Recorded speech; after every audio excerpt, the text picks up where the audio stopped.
Қазіргі таңда Жетісу облысының бір қатар аймағында өрт қаупінің деңгейі жоғары болып тұр.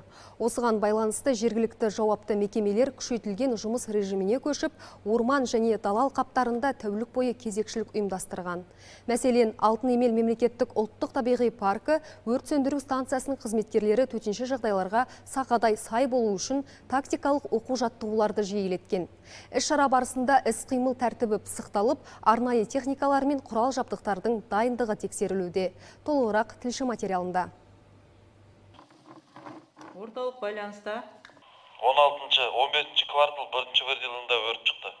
Жел бағыты күнбатысқа болып тұр, шамамен 4 балл, қасында 4 адам бар. Қазір біз өртті бағдарлап тұрмыз. Дабыл естілген сәтте өрт сөндірушілер санаулы секундта жиналды. Әрқайсысы жауынгерлік киімін киіп, қажетті құрал жабдықтарын мұқият әзірледі.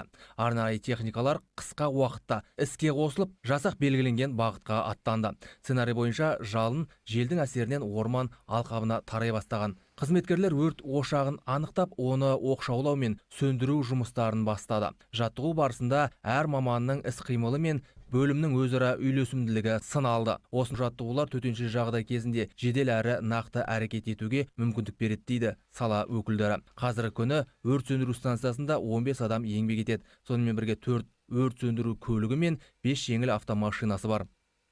Мен осы ауылдың тумасымын. Осы салада жүргелі 5 жыл болды. Осы 5 жылдың ішінде біраз өрттерге қатыстық. 5 күнде жүрген кездеріміз болды, 1 апта жүрген кездеріміз болды. Біз ыстық суыққа қарамаймыз, әлі де еңбек етеміз. Өрт сөндіру барысында жауынгерлердің азық-түлік қоры да ерекше маңызға ие. Өйткені олар бірнеше сағат, кейде бірнеше тәулік бойы оқиға орнында жұмыс істеуі мүмкін. Сондықтан әр қызметкерлерге жол азығы мен ауыз су алдын ала дайындалады. Сонымен қатар жеке медициналық қобдиша беріліп, қажетті дәрі-дәрмекпен қамтамасыз етіледі. Аяқ асты өрт болған жағдайда өрт сөндірушілерге 1 күндік тамағы. Оның ішінде ет бар, майы бар, күріші бар, суы бар, және тағы басқа заттары бар. Мынау ертеңгі тамағы, мынау түскі тамағы, мынау кешкі тамағы. Дәрі-дәрмек қобдишасы бар. Аяқ асты бір жағдай болып қалса, осыны қолдануға болады. Паркте өрт қаупі бар аймақтарда 15 су алатын орын қарастырылған. Сол су сорғыларға өрт болған жағдайда осындай қондырғылар жалғанады. Осы арқылы өртті тез ауыздықтауға болады. Алтын Емел мемлекеттік ұлттық табиғи паркі еліміздің ең ірі ерекше қорғалатын көркем аумақтардың бірі. Жаз мезгілінде мұнда өрт қаупі күшейетіндіктен орманшылар тәулік бойы кезекшілік атқарады. Орманшылығында 95 мың гектар жері бар. Осы жерде 11 инспектор бар.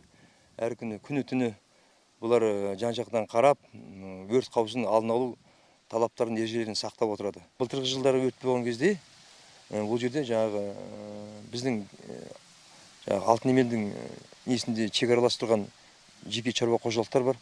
Солардың техникаларын кетіп отыр.